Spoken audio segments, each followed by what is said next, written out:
Hey guys, tonight we are going to explore a historical story full of tragedy and conflict, lying behind the chilling summary of the Queen's fates. Divorced, beheaded, died, divorced, beheaded, survived. When we mention King Henry VIII, the image that often appears in our minds is that of an overweight, cruel tyrant with a complicated personal life. But did you know that this king was once the most sought-after man in Europe? A young, handsome, charismatic, and extremely athletic prince in the early 16th century. So what turned this promising monarch into a man ready to send two of his wives to the block? Many people attribute it to his personality, but to understand more clearly we need to place ourselves in the context of the Tudor era. Let's recall his first marriage to Catherine of Aragon. Henry VIII did not execute her, but he treated her cruelly, deeply damaging a queen's pride. What was the reason he treated her this way? To understand what was going on in Henry's mind, we must remember that he was a product of his time. During that historical period, it was paramount that Henry produce a son and heir to the throne, and the fact that Catherine only delivered one girl, the future Queen Mary I, was a serious issue. In Tudor England, personal image was everything, and the failure to produce a male heir was a direct hit against Henry's fragile ego.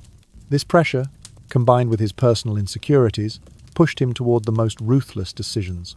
So, before you get comfortable, take a moment to like the video and subscribe, but only if you genuinely enjoy what I do here. Please comment below to let me know where you live and what the current local time is. Now, dim the lights, maybe turn on a fan for that soft background hum, and let's ease into tonight's journey together. The story begins when he married his first wife, Catherine of Aragon. Nestled in the waning afternoon light of a dream, let us drift into her gentle history. Catherine of Aragon was born on the 16th of December, 1485, a royal infant whose cradle rocked between two crowns. She was the youngest surviving child of King Ferdinand II of Aragon and Queen Isabella I of Castile, the famed Catholic monarchs whose union united Spain. Her parents, bearing the weight of two kingdoms, placed Catherine into a world of ceremony, religious devotion, and dynastic ambition. As a child, she was known as Catalina, daughter to rulers who had driven the last Moorish kingdom from the Iberian Peninsula. In her earliest years, she grew up alongside her older sister, Juana, later known as Juana la Loca, and her brother Miguel, who died in childhood, leaving Catherine as the second surviving heir. Her education was exemplary. She studied Latin and Spanish grammar, arithmetic, history, theology, and classical literature. Tutors guided her through the works of St. Augustine and Seneca, and she was fluent in the refined courtly French spoken at other European courts.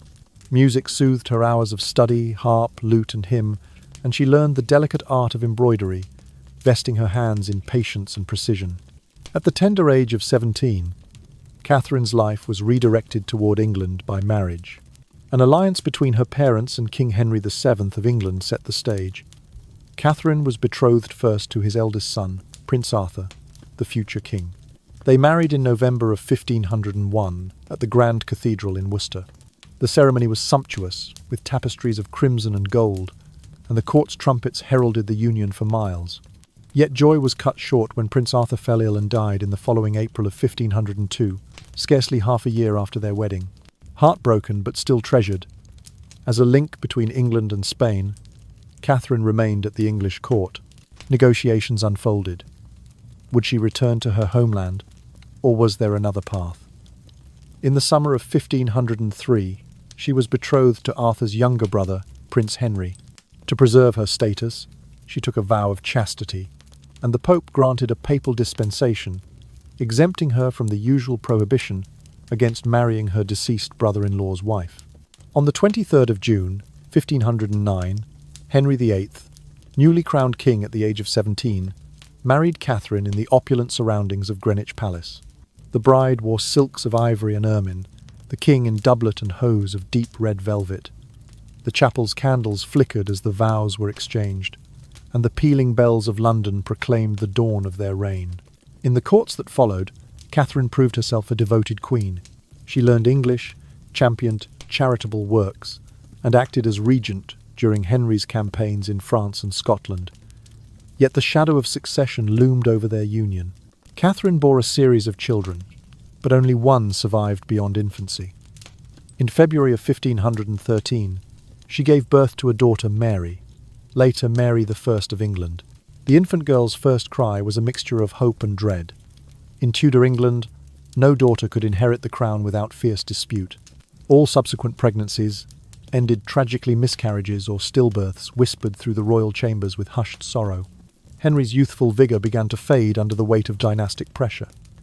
Portraits commissioned by Catherine steadfastly depicted her as stately and serene, yet she bore in her heart the ache of motherhood unfulfilled.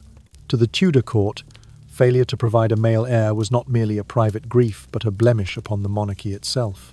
Henry, once a spirited jouster and keen hunter, felt his image of masculine potency threatened.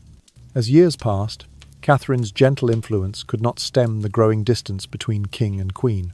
Henry's gaze shifted to other women at court, and Catherine, graceful and dignified, watched her husband seek solace elsewhere. Though she remained loyal and pious, her status eroded like candle wax melting in the night. In the haze of time, we recall Catherine of Aragon, not only as a queen who loved deeply and governed wisely, but as a woman of noble birth who bore the immense expectations of two great kingdoms. Daughter of Ferdinand and Isabella, sister to Juana, wife to two princes and one king, mother to a future monarch. Her life was woven with the threads of history. Yet by the close of her marriage, she stood aside, a figure of undiminished grace, while Henry VIII pursued a new path, one that would shatter their years together. And so, like the final echo of a tired lullaby, Catherine's chapter draws to a close, her legacy etched in the archives of time, a testament to love entwined with duty, in a world where a daughter's cry could not still the yearning for a son. The obsession with power deepened when a new figure emerged in Henry's life, Anne Boleyn. In the hush of twilight, imagine the court settling like a sleeping garden, and into that stillness stepped a woman who would awaken the king's fiercest desires and his darkest fears. Anne was not a mere ornament for the throne. She was clever, educated, and possessed an unspoken confidence that stirred the very air around her.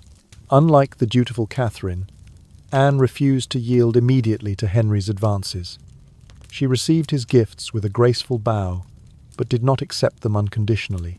When he entreated private meetings, she demurred. She cultivated an aura of mystery, of challenge, and in so doing, inflamed his passion beyond reason. In Henry's eyes, Anne became the ultimate conquest, more potent than any jousting triumph or diplomatic victory. Stories whisper that he penned verses to her, that he may even have composed the tune later known as Greensleeves, though no record confirms this. What matters is that Anne knew the king's heart and his ambition. He craved a male heir to secure his dynasty. She offered him precisely that promise, "I will give you a son," but only if he elevated her to queen. It was a wager of the highest stakes, and Henry, driven by both lust and dynastic anxiety, staked his crown on her gamble. At that time, Henry was 27 years old, still handsome and vigorous, yet burdened by the failure of his first marriage to produce a male heir. Catherine of Aragon had borne him one daughter, the future Queen Mary I, and suffered multiple miscarriages and stillbirths afterward. The lack of a son was a blow not only to political stability but to Henry's sense of virility and image. In Tudor England, the sovereign's masculinity was entwined with the kingdom's fate. Henry could not endure the idea that his queen, rather than he himself, bore the blame for infertility. When the Pope refused to annul Henry's marriage to Catherine, the king took a fateful step. In the year 1532, he declared himself supreme head of the newly formed Church of England, severing ties with Rome. This schism was unprecedented, a monarch claiming spiritual authority equal to or greater than that of the Pope. The Act of Supremacy, passed by Parliament, not only granted Henry the power to annul his own marriage, but also plunged England into religious turmoil. Catholics mourned the loss of papal protection. Reformers celebrated a break with outdated doctrine. The realm quivered between loyalty to Rome and allegiance to the Tudor crown. In January of 1533, Henry's marriage to Catherine was declared void, and he wed Anne Boleyn in a private ceremony at Whitehall Palace. Anne was crowned queen in a lavish coronation the following June. She walked beneath a canopy of cloth of gold, her gown embroidered with fleur-de-lis and Tudor roses, a living testament to the union of political ambition and dynastic hope. Yet once she sat beside Henry on the throne, the power she had wielded in anticipation of queenship began to slip. The promise of a male heir remained unfulfilled. In the autumn of 1533, Anne gave birth to a daughter, Elizabeth, later the formidable Queen Elizabeth I. Henry's disappointment was palpable. He had risked everything: his faith, his alliances, his first marriage to gain Anne's hand, and still no son crowned her womb. 2 subsequent pregnancies ended in miscarriage. Anne's influence waned as court factions sensed her vulnerability. Henry's affections drifted toward Jane Seymour, a lady-in-waiting whose gentle disposition recalled Catherine's steadiness, but whose lineage offered fresh diplomatic ties. By spring of 1536, rancor had taken root. Accusations of adultery surfaced, implicating Anne in liaisons with multiple men, including her own brother George Boleyn. The claims were patently absurd. She had alibis for many alleged encounters, but courtly gossip and political intrigue combined to seal her fate. Henry, now in his mid-40s, and increasingly suspicious, viewed Anne's supposed betrayals as both personal treason and a threat to the legitimacy of any children she might bear. In Tudor law, adultery by a queen was high treason, punishable by death. A special tribunal was convened at Westminster. Anne stood accused of adultery, incest, and plotting the king's murder. Witnesses testified to secret trysts and whispered plots, though much of the so-called evidence was coerced or second-hand. Anne's dignity remained unbroken. She proclaimed her innocence, insisted on the crown's divine sanction, and appealed to Henry's mercy. Yet the king's mind was set. The trial concluded with guilty verdicts, and Parliament passed an act condemning Anne and her alleged accomplices. On the morning of May 19, 1536, under an overcast sky, Anne approached the scaffold erected within the Tower of London's Inner Ward. The crowd assembled in hushed awe, nobles in their finest velvets, soldiers in armour, ladies in sombre gowns. At her side was a French swordsman, chosen for his skill with the blade rather than the customary axe, Henry's twisted gesture of mercy, ensuring a swift and clean death for a woman he once professed to adore. Anne, clad in black and wearing a linen coif, knelt at the block and composed herself. Tradition holds that she kissed the executioner's hand in a final act of forgiveness, then laid her head upon the wooden block.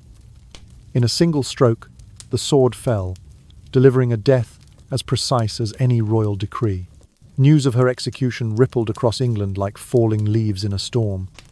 Some cheered the king's deliverance from an unfaithful witch. Others wept for a queen unjustly slain. Catholic sympathisers whispered that Henry had grown mad, echoing rumours that a jousting accident earlier that year had caused brain damage, hardening his heart. Protestant reformers decried the bloodshed, fearing the new church's zeal would yield only tyranny. Across the realm, grief and relief mingled in uneasy balance. Thus ended the tragic reign of Anne Boleyn, queen for barely 3 years, yet forever etched into history's darkest chapters. She left no sons, only Elizabeth, born of hope yet shadowed by her mother's fall. Henry stood beside her bier, his expression inscrutable, then withdrew to his chambers, leaving the crowd to disperse beneath leaden skies. The tower's gates closed, and the wheel of fate turned once more. In the hush that followed, the kingdom braced itself for the next chapter in Henry's relentless quest for power, and a son who might secure his legacy beyond the scaffold's grip. Many medical and historical experts blame a fateful jousting accident that Henry VIII endured at a tournament in Greenwich on January 24, 1536. The king was showcasing his prowess with the lance, demonstrating his athletic skill and leadership before thousands of spectators. Suddenly, his horse stumbled and fell atop him, rendering Henry unconscious for 2 perilous hours. In the hazy aftermath, the court rang with urgent cries. The king had met with disaster. Though Henry's body gradually recovered, his temperament did not. The once sporty monarch, fond of hunting, early lawn tennis, and especially jousting, became prone to rage and suspicion. His former generosity, once lavishing alms on the poor and rewarding loyal nobles with lands, transformed into ruthless decrees and blood-stained judgments. Today's historians theorize that undetected brain injuries likely damaged Henry's frontal and temporal lobes, impairing his impulse control and emotional regulation. According to a documentary, Inside the Body of Henry VIII, this very accident may have been the root cause that turned him into the infamous tyrant. Experts suggest that had modern medical technology, MRI scans, neurological evaluations, psychological assessments, and a miraculous time travel been available, we might have pinpointed tiny lesions in his brain. Such microlesions, though small, could have severely affected his prefrontal cortex and limbic system, leading to a loss of empathy and sound judgment. Could this brain injury have driven Henry to execute his second wife, Anne Boleyn? Some scholars believe that after the accident, Henry's paranoia about betrayal and threats to his throne intensified. When Anne failed to deliver the promised son, Henry's crucial pledge, his already compromised emotional balance, snapped into vengeful wrath. He ordered her arrest, charged her with high treason and adultery with her brother, and condemned her to beheading. That execution took place mere months after the Greenwich accident, underscoring the sudden shift in Henry's psyche. Under flickering candlelight during Anne's execution, she faced the block with astonishing composure. The king, once enamored, watched from a distant dais, his countenance as cold as the steel that fell.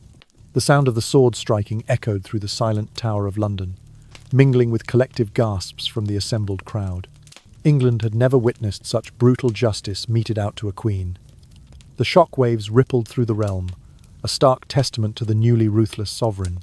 Now, as we close this chapter of history, envision Henry in those days, a heavy crown upon his head, a frigid heart beneath the royal robes, and an iron cuirass hiding a wounded brain.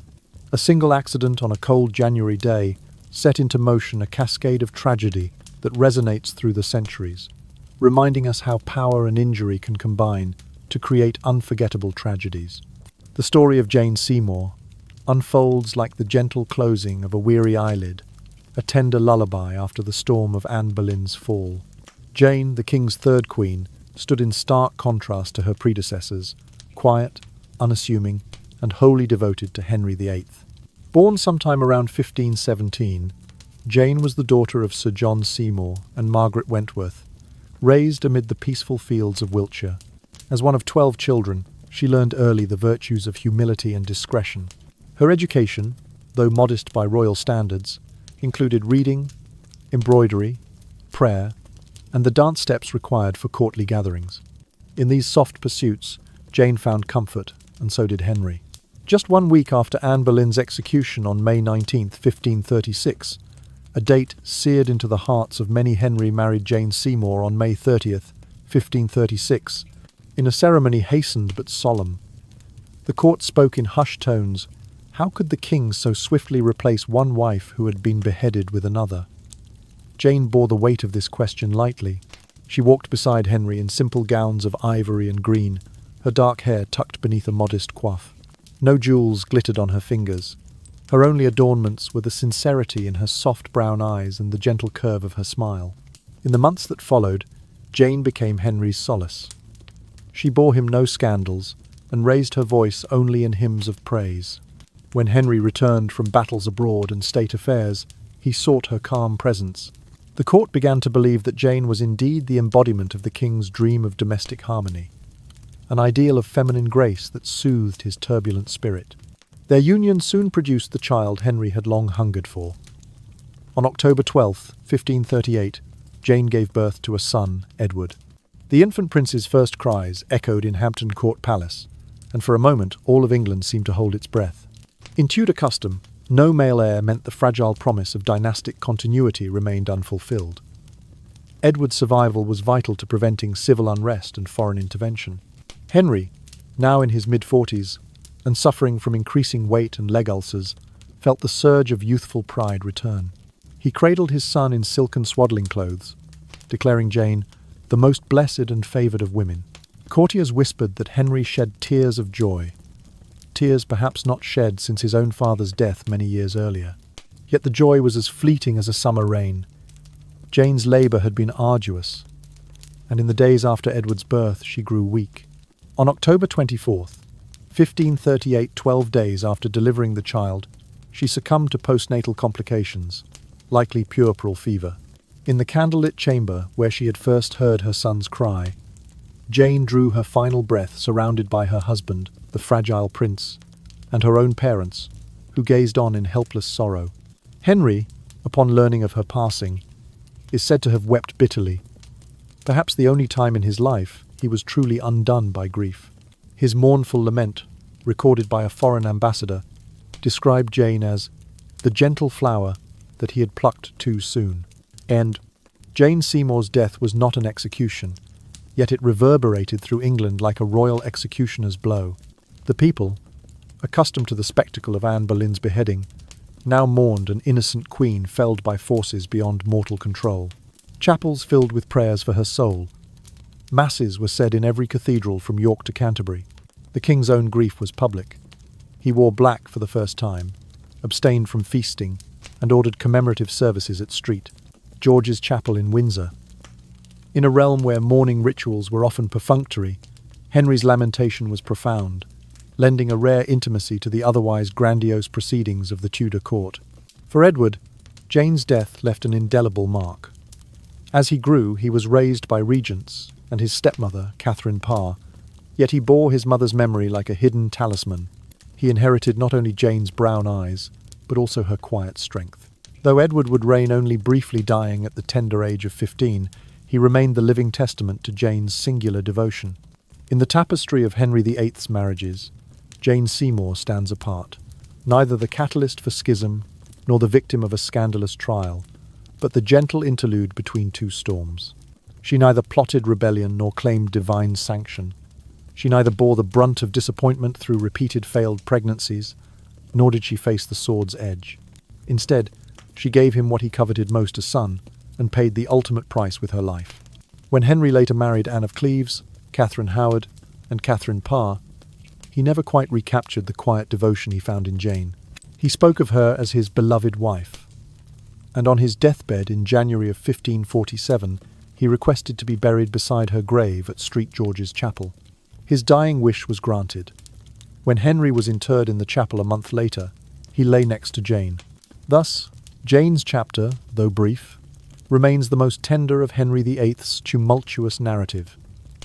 In her life and in her death, she embodied the fragile interplay of love and power in Tudor England. Her sole son, Edward VI, bore her legacy forward, yet only for a fleeting moment before history's currents swept him into its upheaval.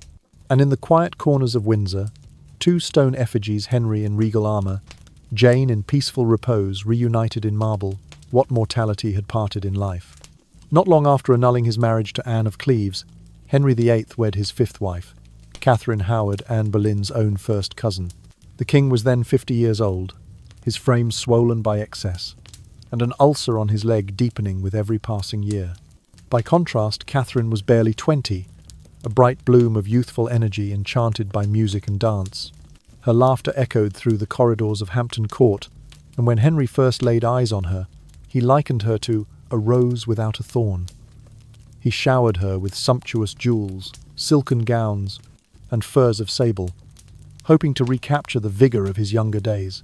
Yet behind Catherine's sparkling smiles lay a past that would lead to her downfall. Before joining the royal household, she had been unguarded in her affections, sharing secret liaisons with two young men, Thomas Culpeper, a gentleman of the king's privy chamber, and Francis Dereham, her former fiancé. At court, whispers grew into rumours, and rumours into accusations of adultery with these men. In the Tudor era, adultery by a queen was not merely a moral failing, it was treason, a threat to the very succession of the realm. At first, Henry refused to believe the tales. He defended Catherine publicly, brushing aside the gossip as spite from jealous courtiers.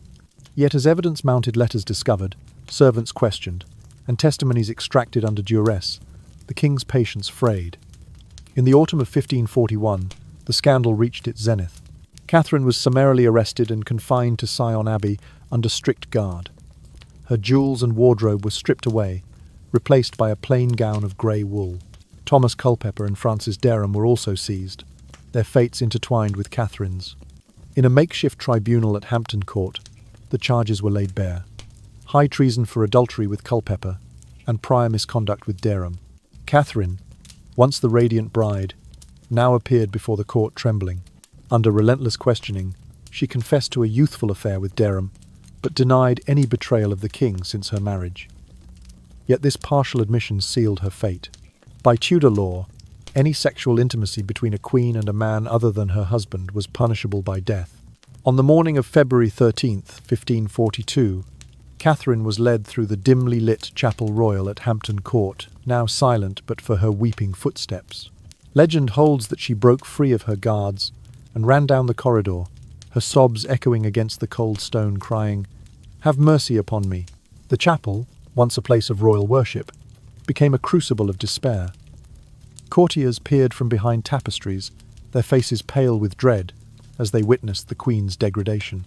That same day, the official sentence was carried out at Tower Green within the Tower of London. The executioner's block stood draped in black cloth, a stark reminder of the Crown's ruthless power. Catherine was brought forth, wearing a modest kirtle of dark cloth, her coif pinned tightly, and her hands bound before her. She ascended the scaffold with brittle resolve, and delivered a brief apology for any wrong she had done, though she proclaimed her innocence of conspiring against Henry.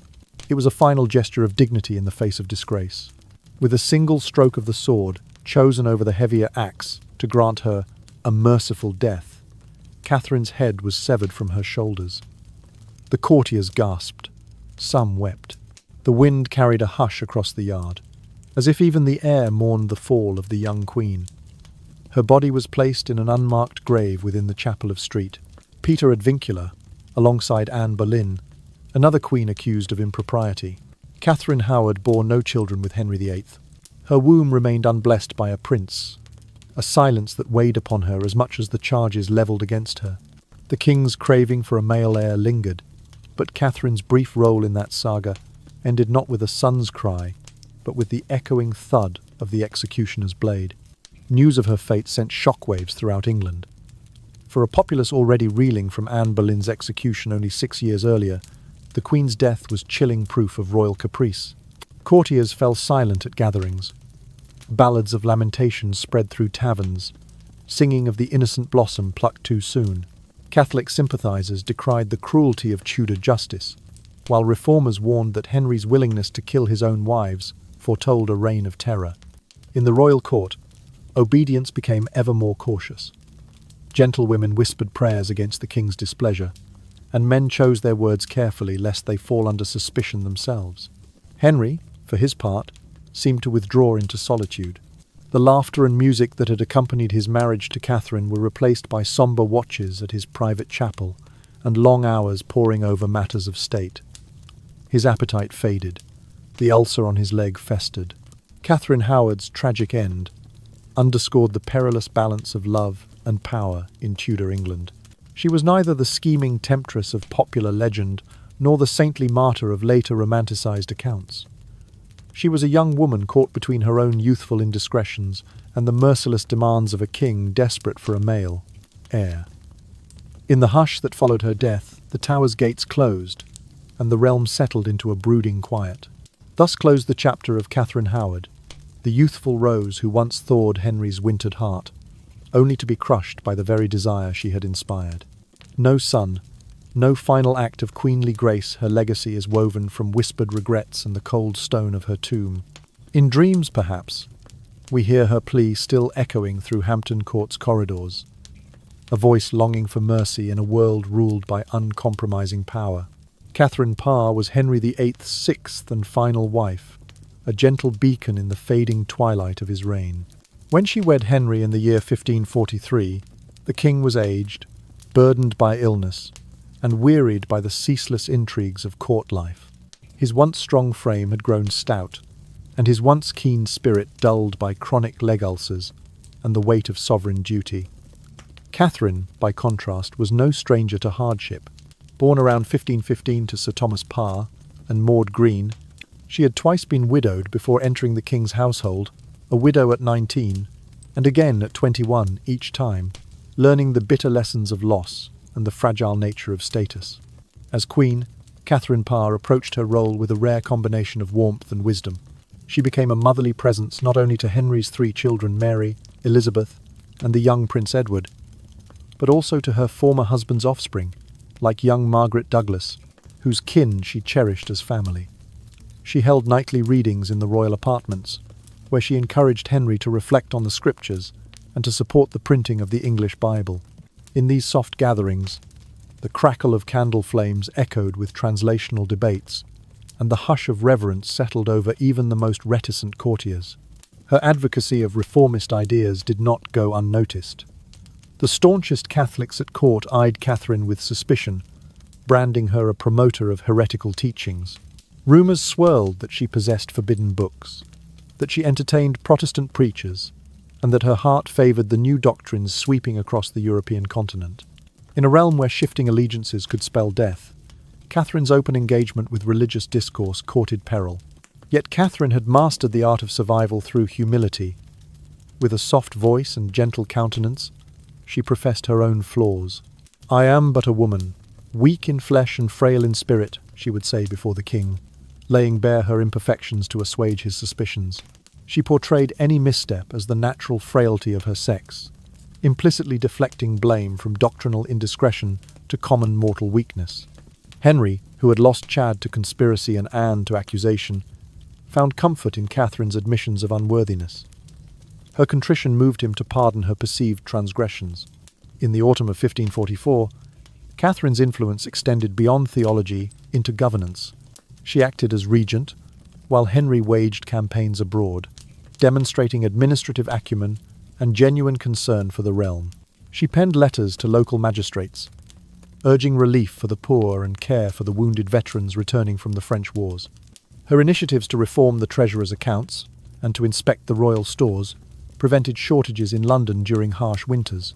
Under her watchful eye, the machinery of state moved with steadier wheels, and at court, the whispers of discontent were fewer. Catherine bore no children by Henry VIII. The question of a joint heir, a son to secure the Tudor line, never materialized in her womb. The absence of another prince may have disappointed some who yearned for stability after Edward's fleeting boyhood and the fraught births of Mary and Elizabeth.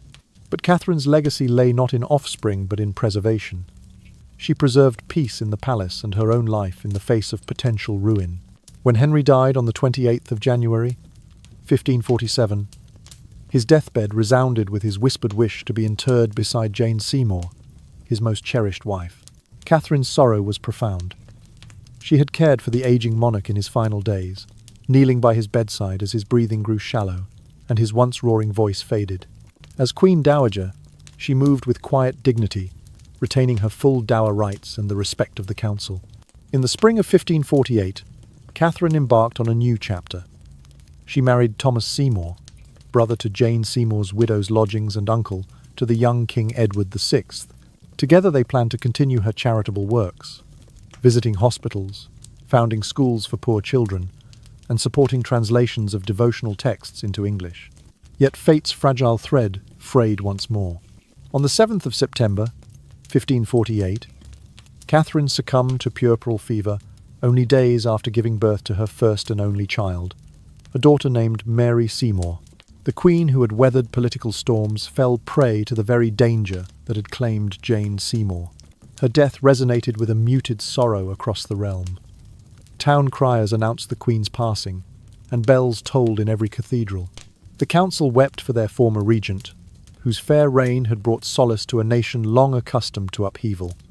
Catherine Parr's tomb at Street, Mary's church in Sudeley Castle, became a site of pilgrimage for those who admired her steadfast courage. Catherine's life and death stand as testament to the power of humility and intellect in the cruel theatre of Tudor politics. She never bore Henry a son who might have prevented the brief and turbulent reigns of Edward VI, Mary I, and Elizabeth I. Yet she secured her safety through gentleness, shielded the crown through counsel, and extended compassion where others wielded cruelty. In remembering Catherine Parr, we recall a queen who navigated the perilous currents of her time with a calm spirit and a guiding hand, an unexpected lullaby amid the restless march of history. 9 years under Henry VIII saw 6 marriages that wove a tapestry of tragedy, power, and mortal frailty. 2 queens lost their heads. 2 more were quietly cast aside. One, Jane Seymour, succumbed to childbirth's cruel aftermath, and Catherine Parr alone outlived the tempest, guiding a battered court toward calmer shores. Each union was inseparable from Henry's relentless quest for a male heir, his unquenchable thirst for dominance, and his readiness to deploy any means pious or perfidious to protect his throne.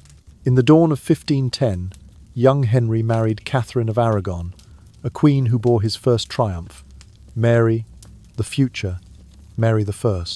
Decades later, when Catherine could produce no sons, Henry's fragile sense of virility felt wounded, and he turned to Anne Boleyn.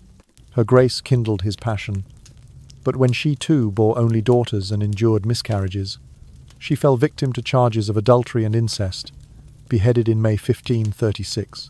12 days later, Henry wed Jane Seymour, who finally gave him Edward, though she died of postnatal fever. Next came Anne of Cleves, an annulment, not a beheading, followed by Catherine Howard, whose youthful indiscretions prompted a charge of treason and another execution in February 1542. Last, Catherine Parr survived both piety and peril, tending Henry's spiritual needs and outliving him by a year. This relentless carousel of marriages reshaped England's destiny. To secure his divorce from Catherine of Aragon, Henry severed ties with Rome and founded the Church of England, ushering in the English Reformation. Monasteries were dissolved, church lands redistributed, and centuries-old alliances with Catholic Europe were upended. As the king claimed supremacy over spiritual as well as temporal matters, he fused personal desire with national policy, imprinting his own story on the nation's soul. Within the court, the machinery of governance grew harsher. Royal proclamations carried the weight of divine right, and dissenters, whether clerics clinging to papal allegiances or nobles sympathetic to condemned queens, found themselves accused of treason. The Tower of London became both royal prison and execution ground. Even whispers of disagreement could mean peril. Under Henry's watch, the court transformed from a centre of chivalry and ceremony into a crucible of suspicion and swift, often lethal, justice. Yet the personal dramas of Henry's 6 marriages echoed beyond palace walls. Across villages and towns, the stories of beheaded queens and widowed kings filtered through ballads and sermons. Women of every rank saw in these tales a warning: to love too fiercely, to defy a man in power, or simply to be born without a son was to risk disfavour, exile, or worse. The notion that a woman's worth lay in her ability to produce a male heir took root, and social expectations hardened. By contrast, Catherine Parr's ultimate survival hinted at a different path, one of wit, humility, and careful diplomacy, yet even her life ended in sorrow. Historians still debate Henry's legacy. Critics condemn him as a tyrant who wielded the sword against his own flesh and blood, and who coerced a nation into schism. They point to the executions of Anne Boleyn and Catherine Howard as emblematic of a king whose rage eclipsed justice, and to the destruction of religious houses as the ruin of spiritual heritage.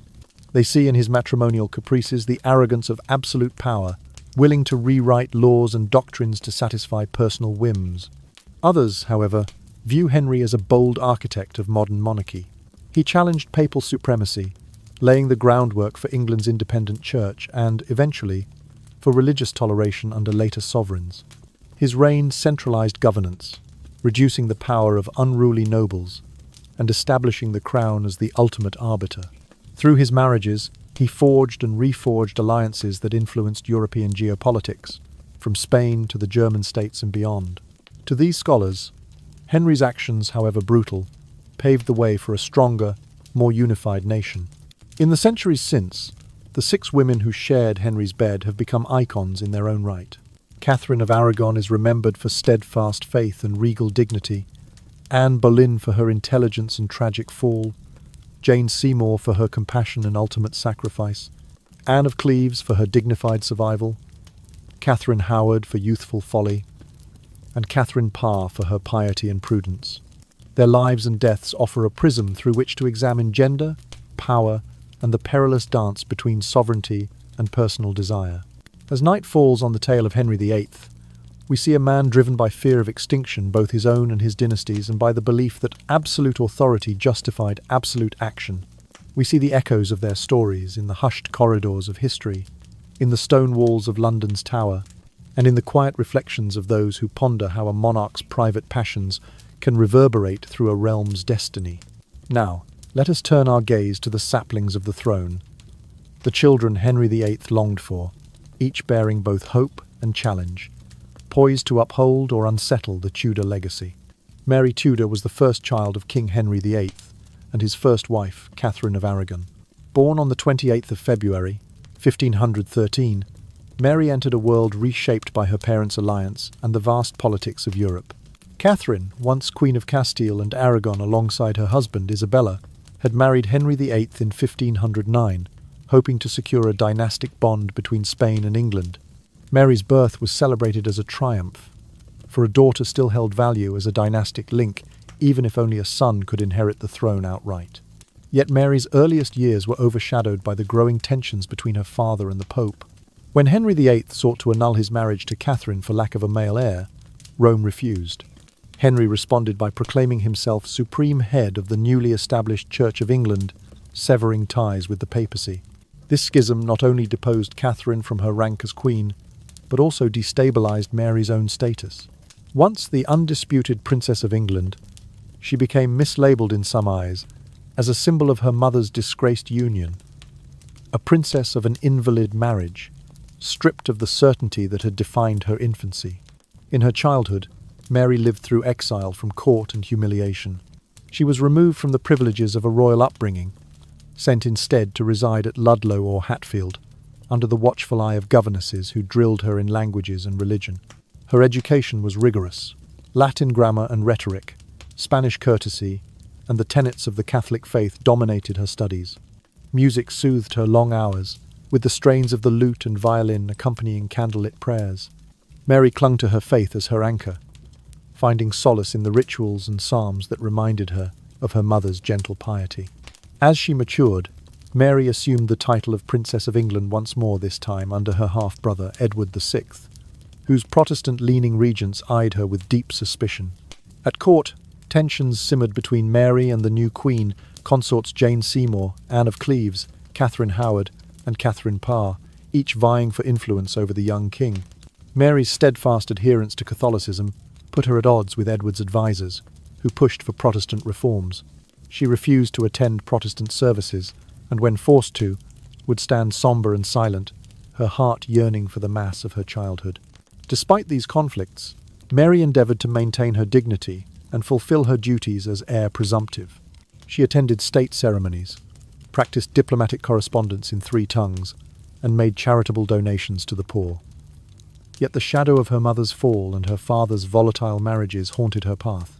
When Edward VI drew his last breath in July 1553, the question of succession loomed large. A plot to install Lady Jane Grey as Queen for 9 days sought to bypass Mary entirely, fearing her Catholic sympathies. But Mary's supporters rallied, and on the 19th of July, 1553, she was proclaimed Queen of England, Mary I. Her accession greeted with the tolling of church bells and tears of both joy and apprehension. Queen Mary I, often remembered by history as Bloody Mary, ruled from 1553 to 1558. Her reign was marked by a devout attempt to restore England to Rome's fold.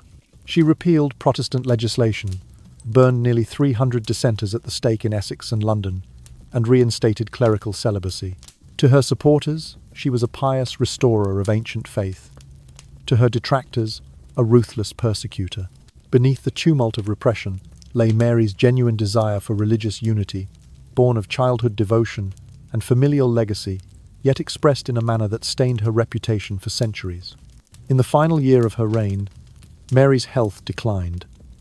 She failed to produce an heir, despite marriage to Philip of Spain, and rumours of phantom pregnancies circulated through the court. On the 17th of November, 1558, Queen Mary I drew her last breath at St. James's Palace. Her death ended the Tudor dynasty's first attempt to reconcile crown and church. It paved the way for her half-sister Elizabeth to ascend and forge a different path. Mary Tudor's legacy is woven with paradox. The first princess who became the first queen regnant of England, determined to uphold her birthright and faith, yet undone by the very conviction that defined her. Her life reminds us how royal children inherit not only titles and lands, but the burden of their parents' ambitions and the shifting tides of religious strife. In the hush that follows her story, we sense the fragile bloom of her reign, brief, fervent, and unforgettable. Edward Tudor was the second legitimate child of King Henry VIII and his third wife, Jane Seymour. Born on the 12th of October, 1538, in Hampton Court Palace, the infant prince represented the fulfillment of his father's deepest longing a son to secure the Tudor line. His arrival followed the death of his mother Jane, just days after childbirth, casting a shadow of sorrow even as court trumpets heralded his birth. From his earliest days, Edward's path was shaped by his lineage and the weight of expectation. His baptism was a grand affair. Nobles in velvet robes, bishops chanting in Latin and English, and the prince himself cradled in a gold-rimmed font. Yet the cradle that should have been Jane Seymour's legacy was tinged with grief, for the Queen had perished giving him life. Thus, Edward's stewardship began amid both celebration and loss. As Edward grew, the realm prepared him for a destiny far beyond a mere princely education. In keeping with the new religious leanings of his father's church, Edward was tutored under regents who favoured Protestantism. His uncle, Edward Seymour, Earl of Hertford, later Duke of Somerset, served as Lord Protector, governing in the young king's name. John Dudley, Duke of Northumberland, followed suit, guiding Edward in statecraft as he entered his teenage years. These regents saw in Edward both a puppet and a promise, a sovereign pliable enough to advance Reformation ideals, yet sovereign enough to maintain Tudor continuity. In his private chambers, Edward studied the Holy Scriptures in English translation, poring over the Acts and the Epistles with youthful curiosity. He attended lessons in rhetoric, Latin and Greek, and was drilled in the arts of governance and diplomacy. A small desk bore the insignia Edward Rex, where he practiced signing charters that would one day bind bishops and nobles alike. Even at the age of 10, Edward was said to understand the principles of the royal prerogative and the spires of Europe's shifting faith. By the year 1549, Edward was old enough to issue his own proclamations, though the word proclamation often bore the hand of his protectors. That year saw the printing of the first official Ban Dik King Thine Huang Jia, the Royal Bible. In English, a project Edward personally endorsed. He had watched the translation committee at work, and by his own account, took solace in having God's word available to his parents' subjects. The new Bible, printed in black letter and bound in simple covers, found its place in parish churches from Kent to Cumberland. Under Edward's name, England witnessed sweeping reforms. The Book of Common Prayer, introduced in 1552, replaced the old Latin Missal with services in the language of the people. Henry's 6 articles, which had reaffirmed certain Catholic doctrines, were rescinded. Priests were permitted to marry. Chantry chapels were dissolved, their assets absorbed into the royal coffers. Edward, guided by Somerset and later Northumberland, sanctioned these changes in the belief that a purer form of worship would unite his realm under God's grace. Despite the momentum of reform, Edward's health grew precarious. The prince had long been frail, prone to coughs and fevers that made each winter season a trial. His final illness began in the spring of 1553, as he travelled between Windsor and Westminster, reviewing petitions and attending court sessions. By midsummer, Edward's cough had worsened. He grew feverish and weak. His regents rode to his bedside daily, offering prayers and poultices infused with rosewater and honey, yet the young king's strength ebbed away. On the 6th of July, 1553, Edward signed his last will and testament, designating Lady Jane Grey, his Protestant cousin and Northumberland's daughter-in-law, as his successor, bypassing his half-sisters Mary and Elizabeth. This device for the succession aimed to preserve the Protestant foundation Edward had championed. The next day, he spoke to his council in a voice grown faint. "Love my cousin Jane," he implored, "and see that she is well defended." Late on the 7th of July, 1553, Edward's 15th birthday, he drew his final breath in the royal apartments at Greenwich Palace. Physicians pronounced him dead of consumption, though some whispered of tuberculosis or an outbreak of measles. His passing sent shockwaves through the kingdom. The boy king who had embodied the hope of Protestant England was gone, and Mary Tudor, his devoutly Catholic half-sister, claimed the throne days later. Edward VI's brief reign reshaped England's religious landscape more decisively than any monarch before him. In less than 6 years, he had overseen the transformation of the church, the introduction of vernacular worship, and the dissolution of medieval rituals. Yet his death triggered a crisis of succession that unravelled many of his reforms, as Mary's accession sought to reverse Edward's legacy. In the hush that followed Edward's passing, one could almost hear the echo of his last prayers. A prayer for unity under the word of God, a prayer for guidance in youth, and a prayer for the fragile Tudor line. Though his life was fleeting, Edward VI's imprint endured, a testament to both the promise and peril of a child king amid the cathedral bells and powder smoke of Reformation England. Elizabeth Tudor was the third legitimate child of King Henry VIII and his second wife, Anne Boleyn. Born on the 23rd of September, 1536, in Greenwich Palace, her arrival was greeted by hope and apprehension in equal measure. She entered the world in the shadow of courtly intrigue, her mother already under scrutiny for refusing the king's attentions while still Princess of Wales, and her very birth a catalyst for England's break with Rome. As infant princess, Elizabeth was immediately enmeshed in a web of dynastic ambition, her cradle placed beside the instruments of power and suspicion alike. Her early years unfolded in a delicate balance between privilege and peril. As a young child, she was tutored in the humanist tradition, learning Latin and Greek phrases that she would one day quote before the council. Poetry and history filled her mornings. Virgil's Aeneid, Homer's Iliad, and the tragic verses of Seneca. She practiced penmanship on vellum, reciting Horace in a clear, measured voice. Music soothed her afternoons, her small hands plucking the strings of a lute as her governess, Mistress Cook, guided her in the harmonies of madrigals. Elizabeth's education was the finest that Tudor England could offer, and all the finer for its mixture of classical learning and modern courtly graces. Yet her childhood was marred by sudden upheaval. In May of 1536, mere months before her first birthday, Anne Boleyn was arrested and charged with treason and adultery. Elizabeth, scarcely a babe, was declared illegitimate. Stripped of titles, she was confined to Hatfield House under watchful guardians, her royal name reduced to whispers. The corridors where she had once played now echoed with the footsteps of her supervisors, and each knock at the door brought news of her mother's fate. Through those hushed halls, Elizabeth learned early that birthright could be both a gift and a burden. Under the reign of her half-brother Edward VI, Elizabeth's fortunes remained uncertain. She was restored to some honour, given a household of her own. Yet Protestant reformers eyed her Catholic sympathies, lingering echoes of her mother's faith with distrust. As Edward's health waned, and his advisers plotted Lady Jane Grey's brief ascendancy, Elizabeth watched from behind tapestry walls. Her education turned towards survival as much as scholarship. When her half-sister Mary I claimed the throne in July of 1553, Elizabeth faced imprisonment once more. Branded a potential focal point for Protestant rebellion, she was confined in the Tower of London for several harrowing months.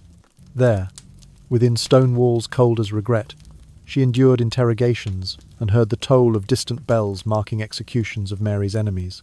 Yet Mary's ministers, perhaps recalling Anne Boleyn's tragic end, could not bring themselves to condemn the young princess. Elizabeth emerged from captivity composed in spirit, her resolve tempered like steel in fire. On the 15th of January, 1558, Elizabeth was called to ascend the throne. In the glow of candlelight at Westminster Abbey, she swore her coronation oath, her voice both firm and melodic. At 21, she became Queen of England, the first Tudor monarch to rule in her own right rather than as consort. From her coronation forward, Elizabeth shaped a policy of religious settlement. Balancing between Catholic and Protestant factions, she enacted the Act of Uniformity in 1559. This measure required attendance at the Church of England's services, yet allowed certain traditional ceremonies to persist, forging a middle way that quelled many divides. Her reign was tested by threats abroad. In 1588, King Philip's mighty armada set sail from Spain, a fleet heavy with cannon and ambition. Elizabeth, standing upon the white cliffs of Dover, addressed her troops with words that still resonate through history. "I know I have the body of a weak and feeble woman, but I have the heart and stomach of a king." The English navy, aided by storms and cunning tactics, scattered the armada, securing England's safety and her throne. As wind and cannon fire echoed across the Channel, Elizabeth's star rose brighter, her legend entwined with the golden haze of victory. The years that followed became known as the Elizabethan Age, a flowering of arts and commerce. Playwrights such as William Shakespeare and Christopher Marlowe penned dramas that captured the human soul. Explorers like Sir Walter Raleigh and Sir Francis Drake circled the globe, planting England's flag in distant lands. Merchant ships brought silks from the Ottomans and spices from the Indies, filling London's markets with strange scents and riches. Under Elizabeth's watchful eye, England shed the insecurities of its past and strode confidently onto the world stage. Throughout her 50-year reign, Elizabeth chose never to marry, a decision that earned her the moniker the Virgin Queen. Courtiers and foreign princes vied for her hand, but she danced the courtship game with gentle refusal, preserving her autonomy and her mystique. By keeping her personal life private, she ensured that her reign remained focused on the Commonwealth rather than on foreign alliances. Her unmarried status became a symbol of England itself, independent, resilient, and singular in purpose. Elizabeth I died on the 24th of March, 1516, having reigned for 44 years. She left no direct heir, ending the Tudor line, yet bequeathing a legacy of cultural brilliance, naval supremacy, and religious concord. With her passing, the crown passed to the Stuart line, but the golden glow of her era endured, a testament to a queen who, as princess and prisoner, scholar and sovereign, guided England through its most luminous age. In the hush of history, Elizabeth Tudor's story remains a lullaby of resilience, intellect, and unwavering grace. Henry Fitzroy was King Henry VIII's firstborn son, albeit born out of wedlock, and the only child of the king's long-term mistress, Elizabeth Blount. He entered the world on the 16th of June, 1522, in mysterious circumstances that both delighted and troubled the Tudor court. His very existence was proof that Henry hungered for a male heir, and though illegitimate, Fitzroy was acknowledged openly and lavishly by his royal father. From the moment he was christened, Henry Fitzroy's position in the social hierarchy was unmistakable. The infant was granted the surname Fitzroy, literally son of the king, and within months he was invested with the ducal titles of Richmond and Somerset. By elevating his bastard son to duke status, Henry sent a clear signal. He had at least one male descendant on whom he might one day rely. Many at court whispered that Fitzroy was being groomed as a potential heir should the king's marriages continue to fail in producing a legitimate boy. Despite his lofty titles, Fitzroy's life was a delicate balancing act between favour and limitation. He was treated as a prince in many respects. He had his own household, with tutors, pages, and attendants. But he could never sit in the line of succession recognised by statute. The laws of England forbade bastard children from inheriting the crown, no matter how beloved. This paradox shaped Fitzroy's upbringing. He was raised like royalty, yet reminded by protocol and precedent that his blood, though kingly, was stained by impropriety. Education for the young duke was rigorous and diverse. In his earlier years, he studied military tactics and horsemanship, riding under the tutelage of the finest cavalry captains in England. By the age of 11, he had been given command of a small troop of archers, drilling them in longbow formations and the discipline of guard duty. Simultaneously, he was taught the rudiments of law and governance, Latin phrases of Roman jurisprudence, vocabulary for courtly debate, and the art of reading royal charters. Ambitious courtiers vied for his favour, hoping to shape his mind and, through him, gain influence over Henry VIII himself. Yet for all the pomp and promise, Fitzroy's tenure as ducal heir was brief. In the chilly mornings of November, 1536, the young duke fell ill with a fever that would not relent. Courtiers flitted in and out of his bedside chamber at Richmond Palace, carrying gallant petitions to his father and urgent letters to the realm. Physicians offered him draughts of red wine and powders of herbs, while chaplains whispered prayers into his ear. But the fever climbed, and each hour saw him thinner, paler, more spectral than boy. On the 23rd of November, 1536, Henry Fitzroy drew his final breath at the tender age of 14. His death sent shockwaves through the kingdom. Noblemen lamented the loss of the king's favoured son.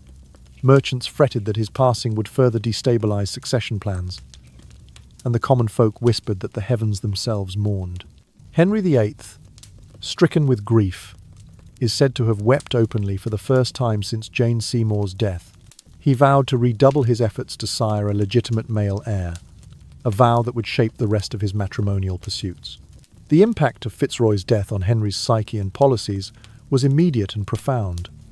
In the wake of the Duke's funeral at Mary's Church, Richmond, the king accelerated his search for a new queen capable of delivering a son.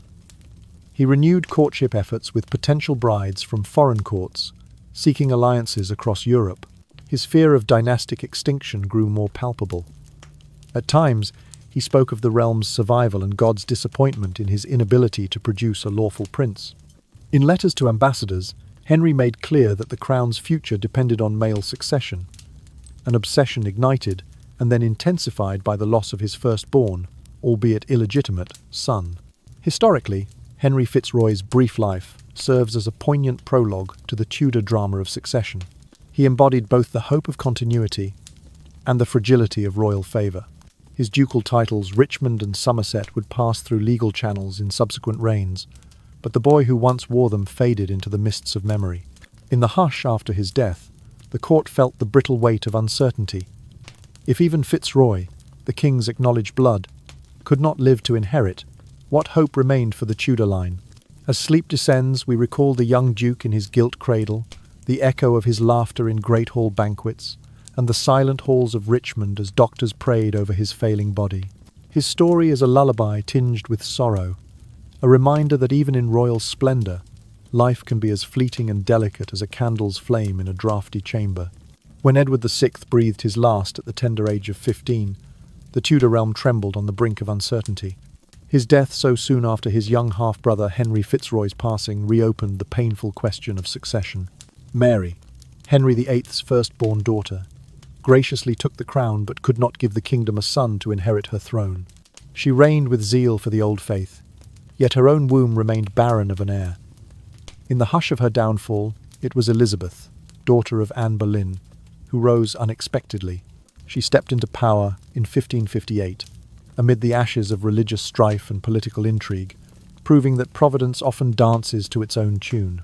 In those turbulent years, the English court strained under the weight of factional plotting.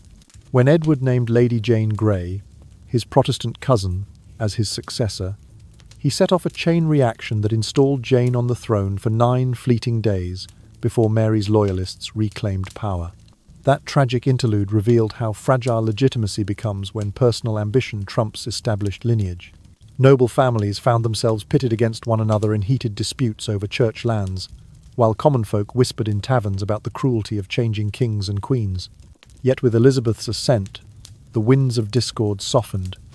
She knew that healing her fractured kingdom meant forging a middle way between Catholic and Protestant extremes. She shepherded the religious settlement into law, requiring attendance at the Church of England's services, while allowing certain traditional ceremonies to endure.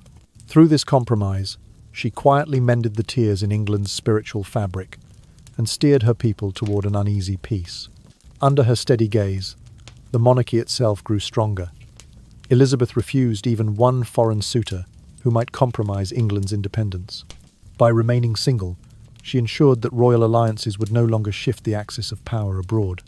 Instead, she focused on nurturing her nation's identity, cementing the idea that the English crown drew its authority from Parliament as much as from divine right. The ripples of the Tudor reforms extended beyond religion and governance.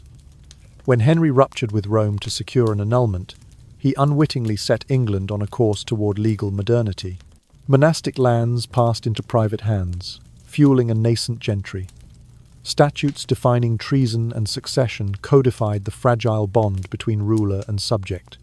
Under Edward and Elizabeth, these foundations coalesced into a uniquely English common law, one that binds monarch and citizen in mutual obligation. Above all, the Tudor saga reminds us of the perils of concentrated authority. Henry's dramatic bid to control both church and crown wrought swift changes, but at the cost of human lives, from beheaded queens to galley slaves on foreign galleys. It underscores that no individual, however powerful, should stand above justice or mercy. And perhaps most poignantly, the story celebrates the strength of Tudor women.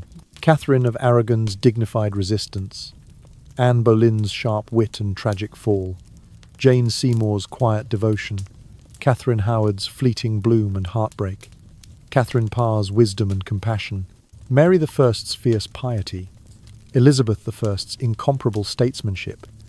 Each made her mark on a realm in turmoil, proving that female agency can reshape nations as decisively as any sword. As the final curtain falls on the Tudor drama, their legacy remains a lullaby woven from ambition and compromise, power and restraint.